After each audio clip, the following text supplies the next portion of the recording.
Mr. Deputy Speaker, sir, I rise to support this measure. When we talk in this house or outside, we always talk in terms of the farmers. It is a fact that our country is predominantly a farming country. 80% of our population is dependent on agriculture. Therefore, even in the sphere of industries, particularly those which are agro based, a scientific approach is required.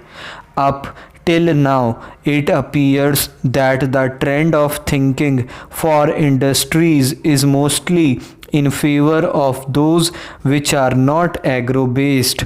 In fact, most of our industries in India, whether they are sugar, textile, or jute, are agro based industries.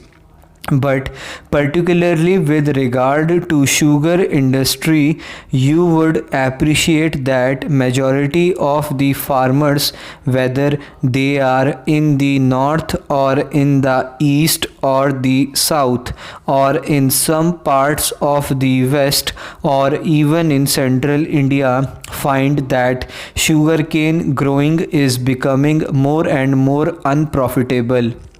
It is true that in some of the states where there is canal irrigation or where there is perennial cheap irrigation, people do cultivate sugar. Sugar is one of our agricultural produce which heavily supports our exchequer. Moreover, because of the sugar production, we are in a position to maintain the stability of prices in the country. Therefore, my primary submission would be that we should realize that this industry should survive, progress, and prosper. Its maladies and the causes of its sickness have got to be tackled. For quite a long time, we have been hearing complaints from the farmers that they are not being paid sugarcane prices in time and that the sugarcane prices are becoming more and more unremunerative to them. It is unfortunate that in this country, whether it is profitable or not, the farmer is compelled to go on growing his farming products. This is his weakness. He cannot think in other terms.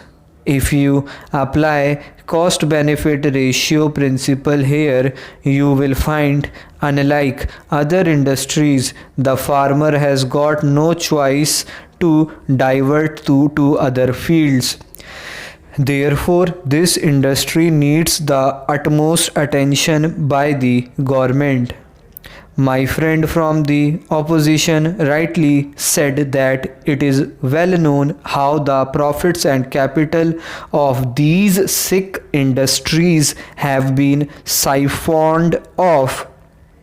Today, we know that 600 textile mills are suffering because of its maladies and sickness. We know that millions of people are out of job. Similarly, if you do not give specific attention to the sugar industry, the fate of the farmers and workers in the sugar factories would be in jeopardy. Therefore, my submission is that until we make the entire farming community stand on its own legs, our goal of making our economy self-reliant is as early as possible will not be achieved. Therefore, sir, my submission is that today we export our sugar at a subsidized rate. People also say that sugar should be made available at cheaper rates in our country. No doubt the interest of the consumer has to be protected. The same thing is happening even with regard to milk industry, our dairy industry. The farmers and the women who are rearing animals do not get remunerative prices for milk and milk products, but we want to provide them at cheaper rate because butter should be available at the table for the morning breakfast. Ghee should be available at the dining table at cheaper rate. All these are the demands made by the vocal people.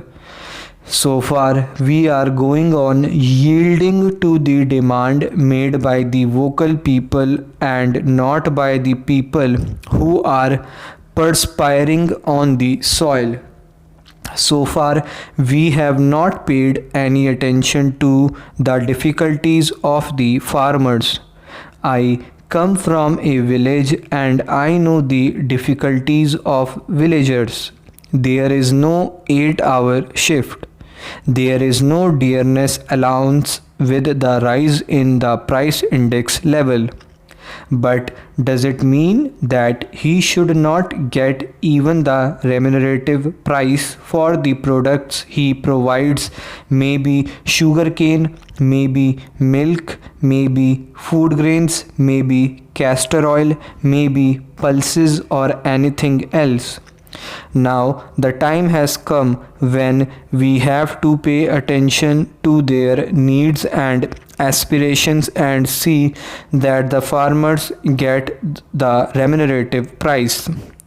Of course, I welcome and support this bill, but I would say it will be in the strict relevance of the situation if I impress upon the Honorable Minister and the Agriculture Department in the Government of India to pay more attention to the difficulties of our farmers. Now the time has come where even with regard to agriculture and agro-based industries, a scientific approach and thorough examination has got to be done. Otherwise, the discontent and the poverty that you want to eradicate, you would not be in a position to root out for all time to come.